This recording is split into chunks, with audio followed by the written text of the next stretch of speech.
This is the TV News, the industry's only daily video report, brought to you by American Ingenuity TV. For all of your electronic marketing and creative needs, American Ingenuity TV is simply the solution. Yesterday on the TVNews.tv, we commented on the oh-so-overused new media social marketing expression du jour that's called engaging the viewer. We went on to say that the much more effective new marketing opportunity was empowering the viewer via new media and social networks. Well, and here now, with his own commentary on our commentary, is none other than Combridge's John Leland. John, your comments. Hi, Jeff. Well, you know, I thought that your commentary yesterday was on track, of course, engaging versus empowering, but in some ways I don't think it went far enough. And what I mean by that is that I wonder how many people in the TV industry, cable networks, TV stations, you have it, you know, really get the degree of the real, you know, paradigm shift, quantum shift, whatever you want to call it, that's going on. I mean, people have been talking about it for a long time. And so all of this language, whether it's empowerment, engagement, I kind of like, you know, marketing with meaning and being an authority, but it's all just words if you don't get into the spirit of it. So for years, people have been talking about one-to-many media versus many-to-many media. And, you know, in the TV industry, it used to be that you had broadcasters going from one central place out to everybody. And now with social media and the internet, we have many microcasters, if you will, going out to many other people, and the audience is involved whether you like it or not. So it isn't even the broadcaster's option whether to involve them. And empowerment, in my understanding of your commentary, really is about real, authentic relationship building.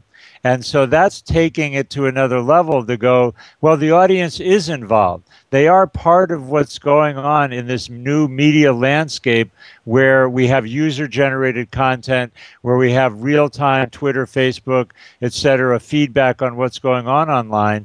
And all of that is going to just keep growing. So you not only have to empower the consumer or the viewer, you have to engage with them at a level that you're talking about a real relationship. And real relationships, all of us in the real world know, take work, take participation, take authentic partnership, and so forth. So whether or not broadcasters are truly up to that, obviously, based on what you said, and you gave good examples, is questionable. And, you know, I think that the real challenge now is a commitment on the part of media companies, broadcasters, corporations, and companies of all kinds to really create authentic relationships, to work at relationships, to have real back and forth communication. And that's a level of commitment, frankly, that I think a lot of companies, broadcasters don't realize yet. But it's just going to be more and more relevant, more and more important, and will continue to separate the real players from the fakers. Hey, let's make a commitment. We'll keep talking about this, and we'll both look, you know, cite examples of, you know, real relationships and faux relationships. And we'll try not to hurt anyone's feelings, but, you know, we're going to call it for real. And we'd love to get comments from all the viewers, too, of it, things that, you know, broadcasters, companies, whoever, that you think are authentically engaging with customers versus those who are not. New Media, New Marketing is brought to you by Combridge's, your internet and multi-screen marketing go-to guys. Visit us at combridges.com.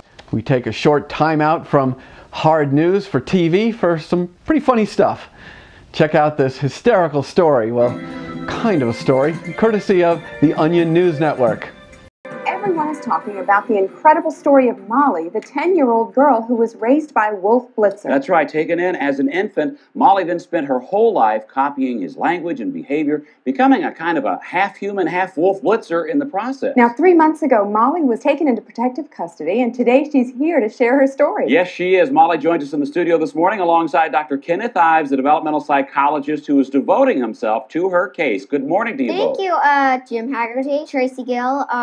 I really appreciate the chance to talk about my rather unique upbringing. Now, Molly, you've been through so much. Are you doing okay? Well, no question, Jim. It certainly is going to be difficult for me to re-enter society, so I am really looking forward to getting your perspective on the matter. Tracy Gill, co-host of Today Now, what's your take? Well, I have to admit, it's a little hard to understand her. Yeah. Yes, the only way she knows how to communicate is through Wolf Blitzer's colorless monotone. To me, always listing synonyms to words at the end of my sentences was just typical. Normal, par for the course. We are currently trying to teach her more human-like speech patterns. Right, well, it sounds like he really cared for you. Well, Jim, I think it's open to debate if Wolf Blitzer has the ability to care for others. Per se, Dr. Ives might have some thoughts on that.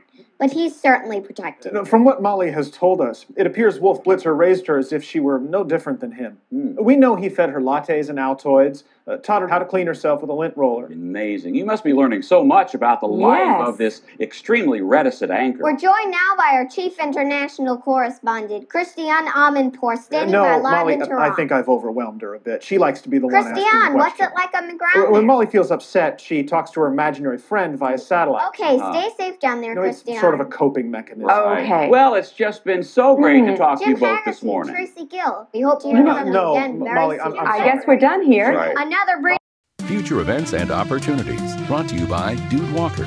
Get the best voice. Get the best price. Get Dude at dudewalker.com. Well, now is a great time to jump on board as a sponsor of the TV News.